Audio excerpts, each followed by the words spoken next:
Beautiful day downtown. Madonna ready to go. Hens and Saints wrapping it up. Toledo down on the fifth, 2 on for Zach Short. Base knock into left. Andy Ibanez will score. Mud Hens tie things up at 1 run apiece. Move ahead to the 7th inning. Toledo back down 1. Ibanez on base for Short, and Short goes long. Second baseman deep to left off the scoreboard. Toledo takes their first lead of the game, but in the 8th inning, the Saints would tie it up, and then Mark Contreras, who had homered and driven in another run, comes through again. Singles into right. Matt Wallner scores. Saints back in front. Contreras 2 for 4, 3 RBI. 9th inning, Mud Hens after a leadoff walk. Jermaine Palacio sinking liner to center, but Andrew Stevenson makes the diving grab. Hens would get that runner into scoring position, but could not bring him home. Toledo falls for the second straight day despite Tyler Nevin going 2 for 3. He's batting .667 on that rehab assignment. Brad Woznicki and Jim Weber break it down for us. Thanks. Back out here at Fifth Third Field, where we have wrapped up opening weekend, and the Mud Hens losing 2 of their first 3 games. But this ball game of the first 3 was the tightest of the 3 ball games. Back and forth, the Mud Hens had that 3-2 lead in the 7th, but it didn't last long. No, it didn't last long, Brad. And the bats were more lively today. We come up with a big home run. They wound up with, I think 7 hits in the game. Only had 3 yesterday. I mean, that's an improvement.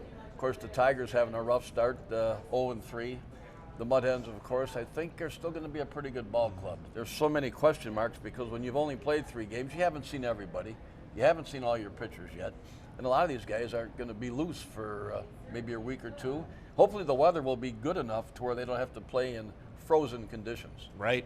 And offensively today, Zach Short getting his bat going. He was responsible for all 3 of the Mud Hens runs, including that 2-run homer that put the Mud Hens in front 3-2 there in that 7th inning. But you get guys on, especially the leadoff batters aboard like Miguel Del Pozo did in that 8th inning. You saw St. Paul take that lead right back. Yeah, you know, Del Pozo was one of the best pitchers out of the bullpen last year, and I think he's going to be strong again, but you're not going to do it every time.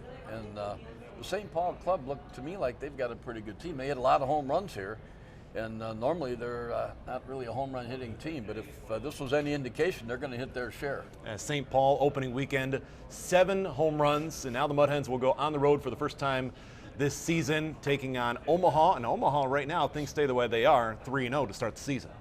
Yeah, are they? What's the game that you talked about? Just 12-11. Back and forth between Iowa and Columbus. Oh, Iowa and Columbus. Of course, we've played in both of those ballparks, and there's a lot of home runs hit there. So, can't wait to get out there. We're going to be in Omaha next, starting on Tuesday. Now, St. Paul takes 2 out of 3 here at Fifth Third Field.